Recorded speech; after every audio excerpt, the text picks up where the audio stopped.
It was a peaceful morning, coffee in hand, the calm of her garden surrounding her.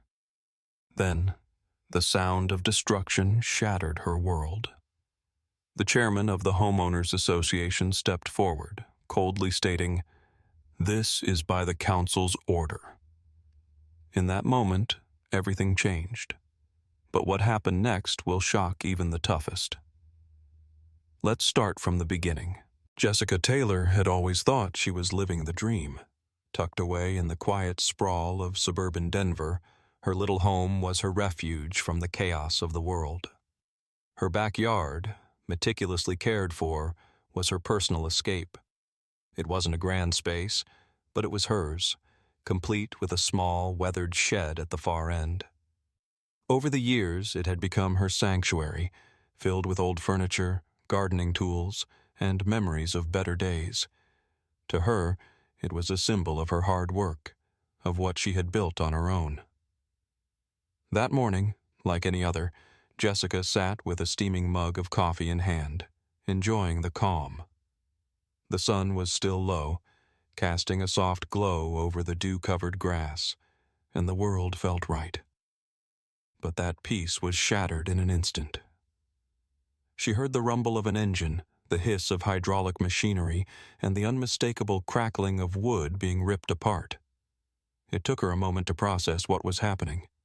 She stood frozen for a heartbeat, her eyes scanning the scene, large, menacing trucks parked in her driveway, workers in hard hats moving around her yard like a well-oiled machine. And then, the worst sound of all, the old shed she'd cherished for so long was being torn apart, piece by piece. "No!" Jessica cried out, her voice cracking as she sprinted toward the workers. Her mind raced in a blur. What was happening? Why was this happening?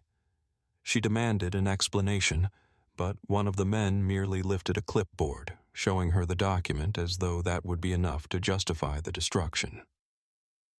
"The HOA said it had to go," the worker said, his tone devoid of empathy.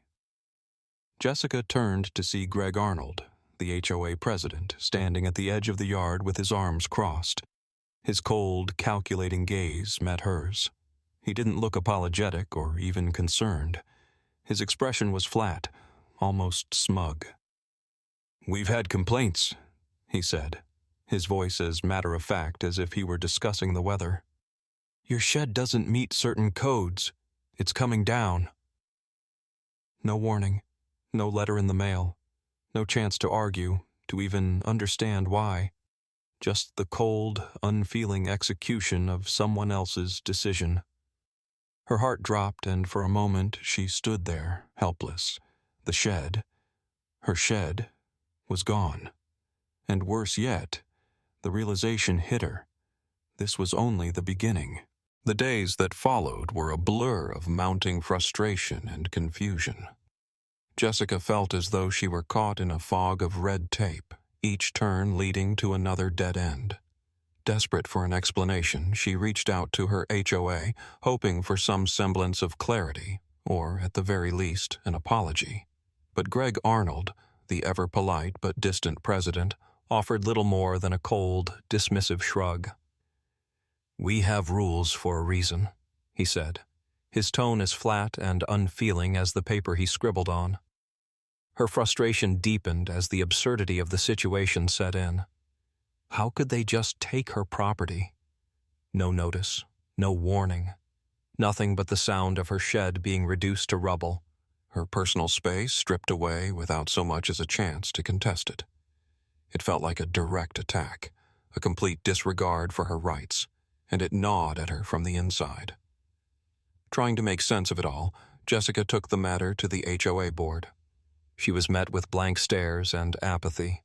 No one seemed willing to acknowledge her pain, let alone offer a solution. Greg's voice echoed in her mind as she left the board meeting empty-handed. "It's just a shed, Jessica. Let it go." But she couldn't. The words didn't just sting. They enraged her. The injustice of it burned deep inside, a fire that refused to be extinguished. Each time she tried to let go, the memory of the destruction, of the helplessness she felt as her personal space was torn down, fueled her determination. This wasn't just about a shed. It was about standing up for herself, for her home, for the right to have a voice. It was then that her friend Lauren, who had always been there when Jessica needed her most, shared something that would change everything. Over a cup of coffee one evening, Lauren casually mentioned a little-known Colorado law. A law that, if Jessica could prove the HOA had wrongfully demolished her property without proper notification, could entitle her to damages. And it didn't stop there. If the HOA's actions were found to be retaliatory, the law stipulated they could be forced to pay double.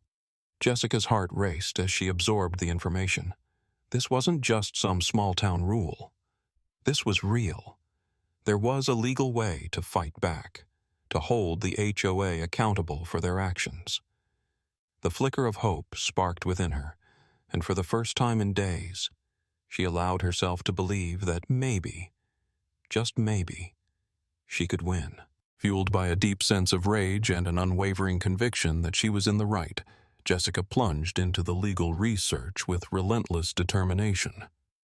The sting of her shed being torn down without warning still burned, and every hour she spent investigating made the injustice feel all the more personal. She called lawyer after lawyer, but each one dismissed her case as a hassle. The legal system, it seemed, was more inclined to protect the powerful, especially an HOA, than to stand up for an individual. But Jessica didn't give up. She couldn't. The thought of backing down wasn't an option. She pressed on, diving deeper into the complexities of HOA laws, and eventually, her persistence paid off. She found a legal expert who was willing to take her case, someone who didn't see her as just another nuisance, but as a client worthy of justice. The lawyer carefully reviewed the situation, confirming what Jessica had hoped. The HOA's actions were indeed a violation of her rights. Armed with this new knowledge and a fierce determination, Jessica filed a formal complaint against the HOA. It wasn't just a simple request for compensation, it was a declaration of war. The HOA was now required to respond, to defend their actions in front of the board and the community. The meeting was nothing short of a showdown. Greg and the other board members sat there, infuriatingly dismissive, their cold gazes trained on Jessica as if she were an annoyance to be swatted away. Greg, as usual, wore his smug indifference like armor, as if his position made him untouchable. They tried to downplay her grievances, laughing it off, suggesting she was overreacting, that it was just a shed. But Jessica wasn't overreacting. The anger she felt now wasn't the same raw, untempered rage she had first experienced. No, this was something more refined, more powerful, a fire forged in the heat of injustice, one that burned with a clear, singular purpose. She wasn't just fighting for her shed anymore. She was fighting for her dignity, her rights, and the chance to make them pay for what they had done. She stood there, her resolve hardening, a quiet but palpable force in the room. Greg and his board members had no idea what they were up against.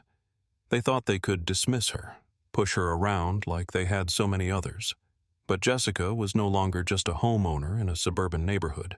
She was a force to be reckoned with. The legal battle was long and arduous, but in the end, Jessica triumphed. The judge ruled in her favor, stating that the HOA had indeed violated the law by demolishing her shed without warning or proper notice. Not only did Jessica win the full cost of the shed's reconstruction, but the HOA was also forced to pay double in damages for their reckless actions. When the news broke, the community rallied behind her, many residents sharing stories of their own frustrations with the HOA. Greg Arnold, once so confident in his authority, now looked defeated and small. As for Jessica, she stood tall.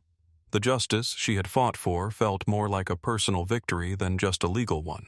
She had proven that no one, not even the HOA, could trample on her rights without facing consequences.